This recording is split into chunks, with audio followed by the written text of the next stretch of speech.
O cérebro e a felicidade. Rick Hanson. Capítulo 2. Velcro para as coisas ruins. Há mais de 20 anos, numa sala de neurociência para psicólogos, o professor entrou na sala com um balde grande, vestiu um par de luvas amarelas e, com um gesto teatral, tirou do balde um cérebro humano em perfeitas condições. Parecia uma couve-flor pequena, esponjosa e amarela. Enquanto o professor discorria monotonamente sobre ele, tive uma experiência estranhamente perturbadora. Uma coisa igual à que estava na sua mão, lá também estava aqui, dentro da minha cabeça, tentando compreender o que ele estava segurando. Fiquei, na verdade, chocado com o fato de que essa coisa aparentemente insignificante estivesse produzindo a visão do balde. A voz do professor e minhas sensações, tanto de nojo como de admiração, todo o prazer e toda a dor que eu sentia, todo o amor e toda a perda, resultavam de uma atividade que ocorria no interior daquela massa de carne brilhante. Meu cérebro era a vereda final, comum de todas as coisas que fluíam através de mim para criar cada momento de consciência. Há tempos as pessoas perguntam por que ficamos alegres ou tristes, ou por que nos ajudamos ou nos ferimos mutuamente. Sábios e cientistas exploraram as causas mentais da felicidade e do sofrimento. Agora, pela primeira vez na história, podemos perguntar a nós mesmos: quais são as causas neurais subjacentes dessas causas? E as respostas podem ser encontradas nas estruturas e nos processos do cérebro humano, tal como foi moldado pela evolução. O cérebro não passou a existir da noite para o dia. Ele adquiriu suas aptidões e tendências durante centenas de milhões de anos. E os fatores que moldaram essa história longa e impessoal apresentam-se hoje em sua vida de maneiras bastante pessoais. Suponhamos que você realizou 20 coisas hoje e cometeu um erro. O que tem uma probabilidade para maior de ficar na lembrança enquanto você pega no sono? Provavelmente o erro, mesmo que ele tenha representado apenas uma pequena parte do seu dia. Como você verá, a razão disso pode ser encontrada na evolução do cérebro. Sabendo como ele se desenvolveu ao longo do tempo, você conhecerá melhor a si mesmo e aos outros. E mais, você utilizará e moldará mais eficazmente aquela coisa gosmenta, com formato de couve-flor e extraordinária que existe dentro da sua cabeça. Um cérebro em evolução. Todo ser humano tem ancestrais comuns, com morcegos, begonhas e bactérias que datam de pelo menos 3,5 bilhões de anos, recuando até os primeiros micro-organismos. Criaturas pluricelulares surgiu nos oceanos há 650 milhões de anos. 50 milhões de anos depois, elas tinham se tornado suficientemente complexas a ponto de começar a desenvolver um sistema nervoso que coordenasse seu sistema sensorial e motor. Os mamíferos surgiram há cerca de 200 milhões de anos e os primeiros primatas por volta de 60 milhões atrás. Há cerca de 2,5 milhões de anos, nosso ancestral hominídeo, o Homo habilis, era inteligente o bastante para começar a fazer ferramentas de pedra. E nossa própria espécie, o Homo sapiens, o macaco inteligente, apareceu há cerca de 200 mil anos. Ao longo dos últimos 600 milhões de anos, o sistema nervoso em evolução foi incorporado soluções para problemas de sobrevivência enfrentados por criaturas do nível de algas e moluscos, passando por lagartos, camundongos e macacos, até chegar aos primeiros humanos. Nos últimos milhões de anos, o cérebro praticamente triplicou de volume, enquanto era moldado pelas profundas pressões da seleção natural. Até o início da agricultura, há cerca de 10 mil anos, nossos antepassados, hominídeos e humanos, viviam em pequenos bandos de caçadores e coletores. Era um mundo intocado e belo. Tudo era simples, o ritmo de vida era tranquilo e havia tempo para se relacionar uns com os outros, algo de que muitos sentem saudade hoje. Não obstante as ameaças à sobrevivência que eles tinham de enfrentar, como a probabilidade de ser atacado e devorado por predadores, eram muito diferentes das nossas. Por viverem em pequenos bandos, não costumavam se encontrar com pessoas desconhecidas. E quando isso acontecia, muitas vezes era perigoso.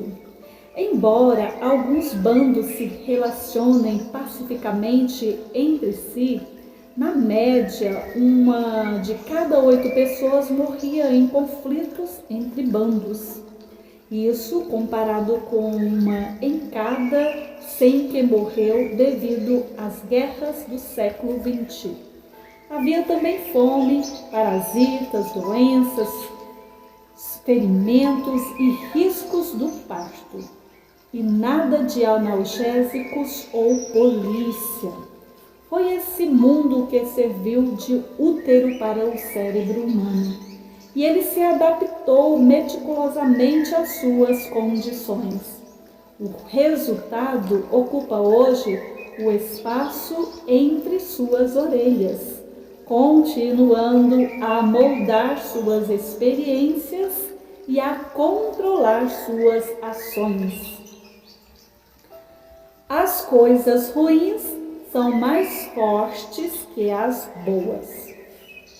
Para transmitir seus genes, nossos ancestrais répteis, mamíferos, primatas, hominídeos e humanos tinham de conseguir coisas agradáveis como as cenouras do abrigo, da comida e do sexo. Enquanto isso, tinham de manter distantes as coisas que eram dolorosas, como bastões de predadores, fome e agressão vinda de outras sua espécie. Tanto as cenouras como os bastões são importantes, mas existe uma diferença crucial entre eles. Do ponto de vista da sobrevivência, bastões têm mais premência e impacto que cenouras. Se você não conseguir uma cenoura hoje, terá outra oportunidade de consegui-la amanhã. Mas se você não conseguir evitar um bastão hoje, zaz. nunca mais vai comer cenoura. A lei número 1 da selva é: almoce hoje, não seja um almoço hoje. Durante centenas de milhões de anos, foi uma questão de vida ou morte ficar atento aos bastões, reagir intensamente a eles, lembrar-se bem deles e, ao longo do tempo, tornar-se cada vez mais sensível a eles. Consequentemente, o cérebro desenvolveu um viés negativista intrínseco. Embora essa predisposição tenha aparecido em condições inóspitas, muito diferente das nossas, ela continua agindo dentro de nós. Quando estamos dirigindo, indo a uma reunião, envolvendo uma briga entre irmãos, tentando fazer regime, assistindo ao noticiário, esquivando-nos das tarefas domésticas, pagando contas ou indo encontrar a namorada. Seu cérebro está sempre pronto a assumir uma postura negativa para ajudá-lo a sobreviver. Alerta por você. Para começo de conversa, seu cérebro está sempre à espreita de perigos ou perdas potenciais. É por essa razão que a primeira notícia dos telejornais geralmente é o crime ou desastre mais recente. Como dizem no jornalismo, sangue vende jornal. Durante o curso da evolução, animais nervosos, decididos e tenazes tinham mais probabilidades de transmitir seus genes. E essas tendências estão agora incorporadas em nosso DNA. Mesmo quando você se sente relaxado, feliz e próximo das pessoas, seu cérebro continua atento em busca de perigos potenciais, de decepções e de problemas interpessoais.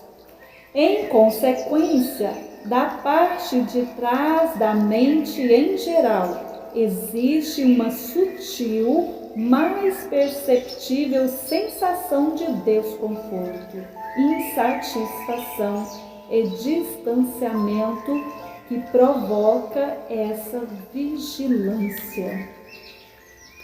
Então, quando a mínima coisa dá errado ou pode causar problema, o cérebro concentra-se nisso como uma espécie de visão de túnel que minimiza todo o resto.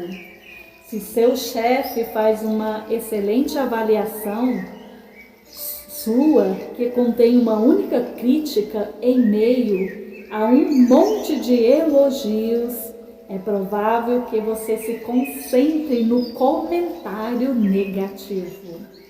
Estímulos negativos são percebidos com mais rapidez e com maior facilidade que estímulos positivos.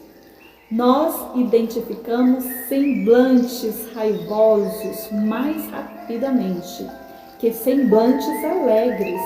Na verdade, diante de um semblante raivoso, o cérebro reage, mesmo que você não tenha consciência disso. O poder do sofrimento.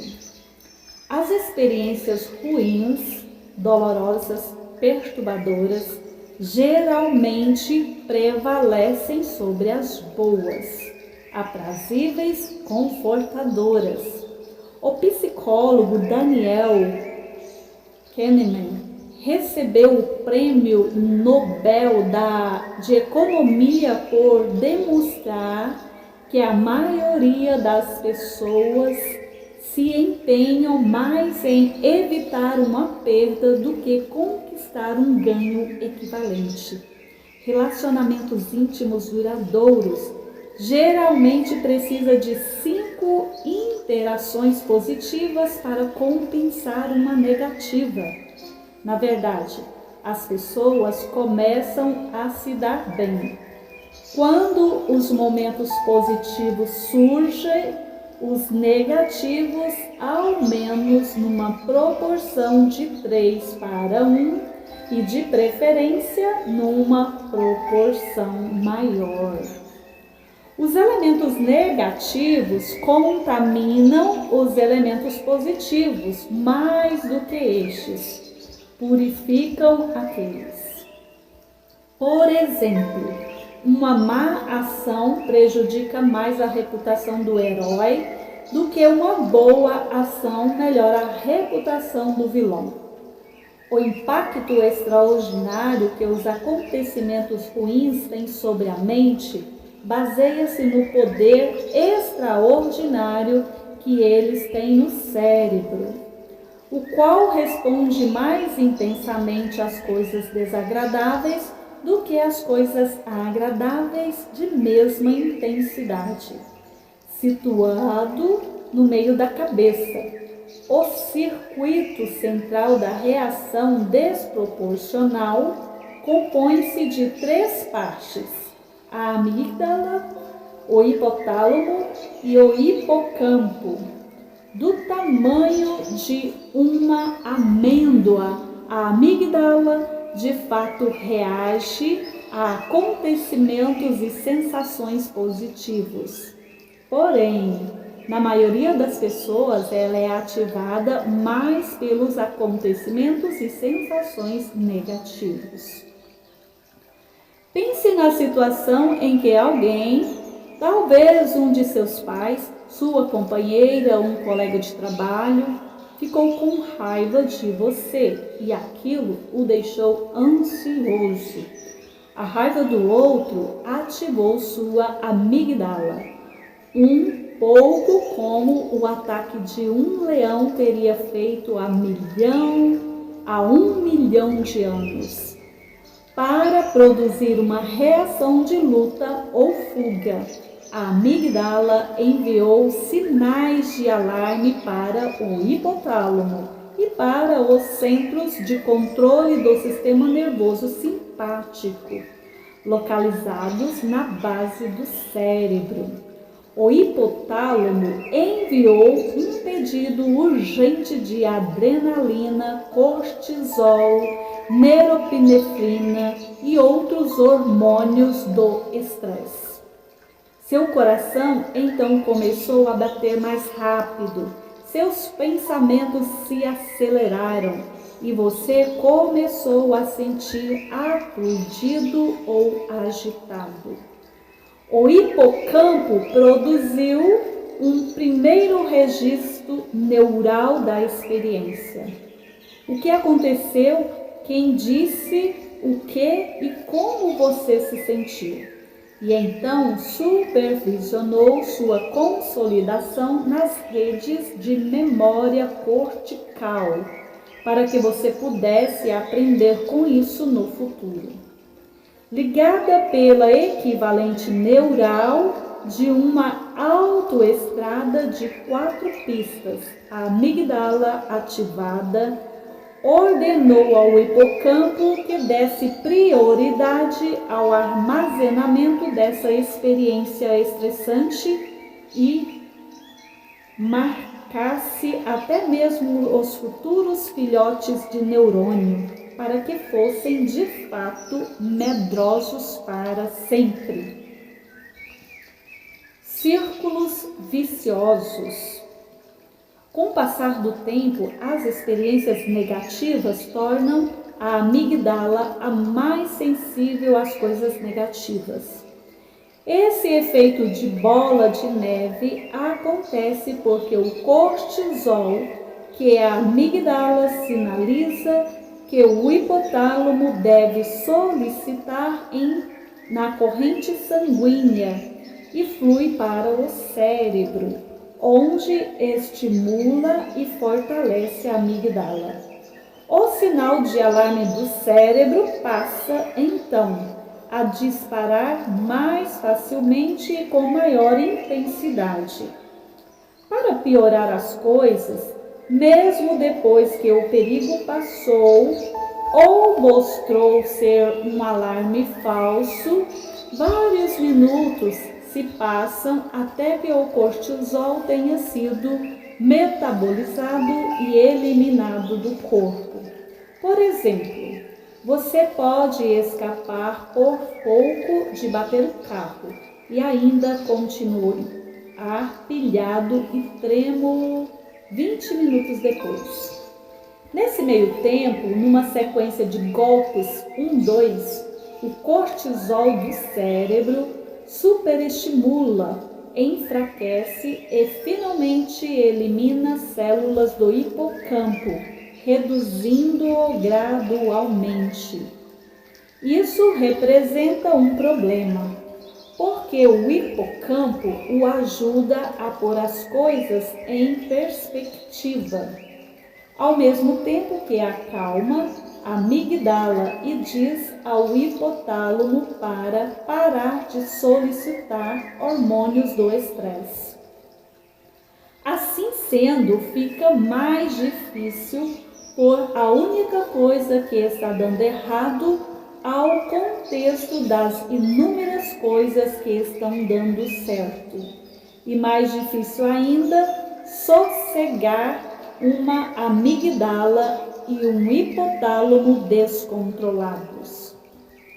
Como consequência, sentir-se estressado, preocupado, irritado ou magoado hoje o deixa mais vulnerável e se sentir estressado, etc.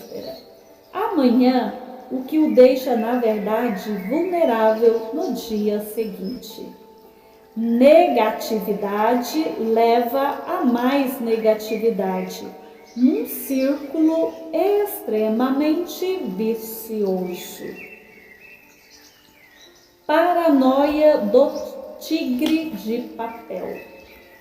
Um dos aspectos da predisposição negativa é tão importante que merece uma atenção especial: o poder extraordinário do medo.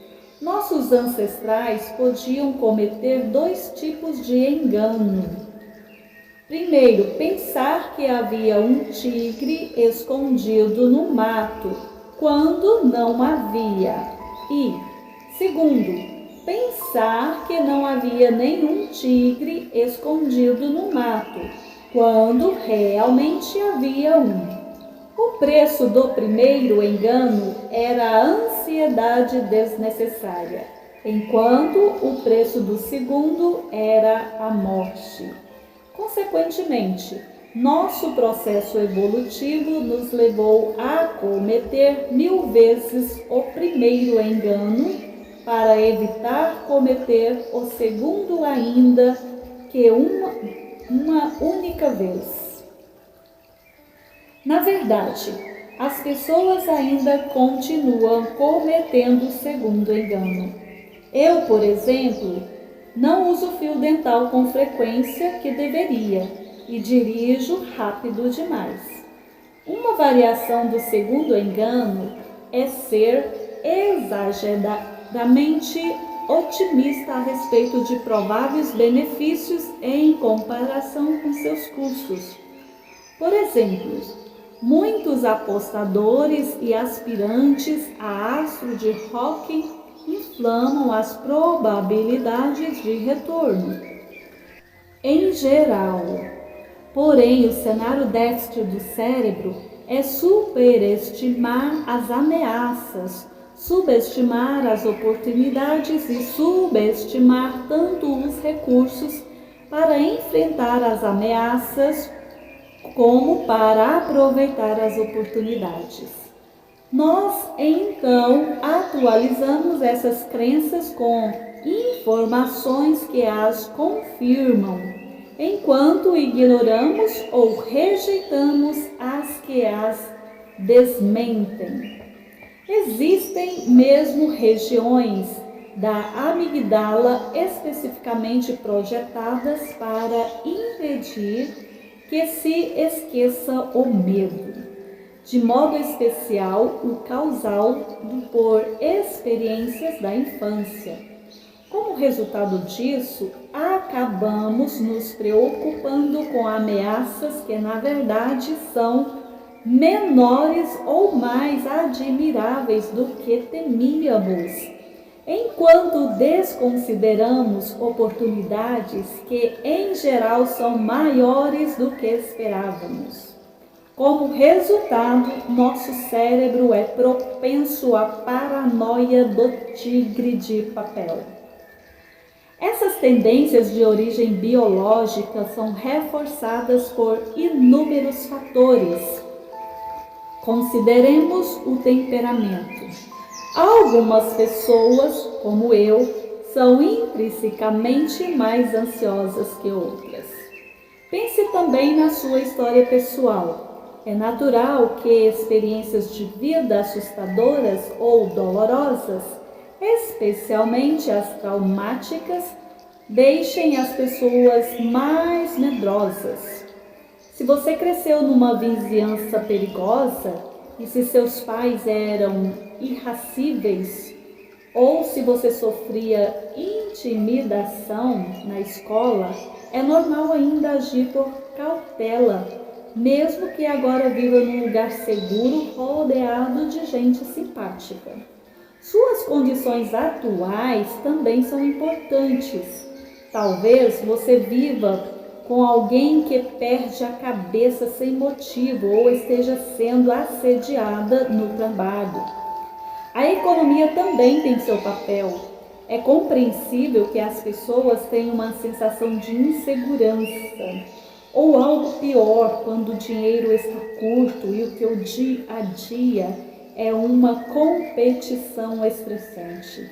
E além disso, em toda a história, grupos políticos se aproveitaram dos medos para tomar ou manter o poder.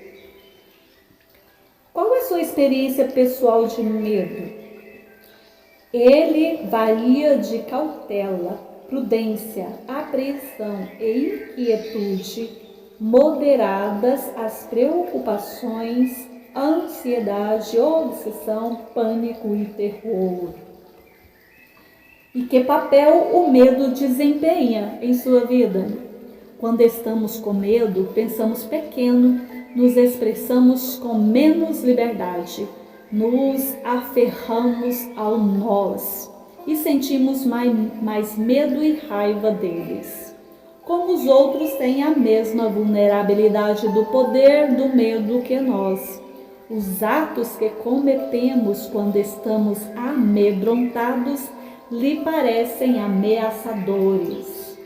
Com isso, eles reagem de maneira exagerada, fazendo com que nos sintamos mais amedrontados que nunca. Velcro e teflon. A predisposição à negatividade também influencia o processo de construção da estrutura da mente. Ela funciona assim. Como vimos, o que flui através da mente modifica o cérebro. Isso resulta em 2 tipos de aprendizagem, 2 tipos de memória, explícita e implícita. A memória explícita contém todas as suas lembranças pessoais, desde quando você era uma criança pequena até o que estava acontecendo 10 minutos atrás. Essas lembranças tendem a assumir uma predisposição positiva. Quanto mais você recua no tempo, por exemplo, logicamente, eu sei que meus pés deviam estar me matando dentro das botas de escalar apertadas durante a longa trilha. Porém, a única coisa de que me lembro é como foi incrível ficar de pé lá no alto, ao lado do meu amigo. A memória explícita também inclui o chamado conhecimento declarativo, que é uma espécie de enciclopédia de informações sobre coisas, como a definição de bicicleta, o formato da terra e seu número de registro na Previdência Social. A memória implícita inclui o conhecimento procedural, que é a maneira de fazer as coisas, de como andar de bicicleta, de como conduzir uma conversa delicada com um amigo. Ele também contém seus pressupostos e expectativas, restos afetivos de experiências vividas, modelos de relacionamento.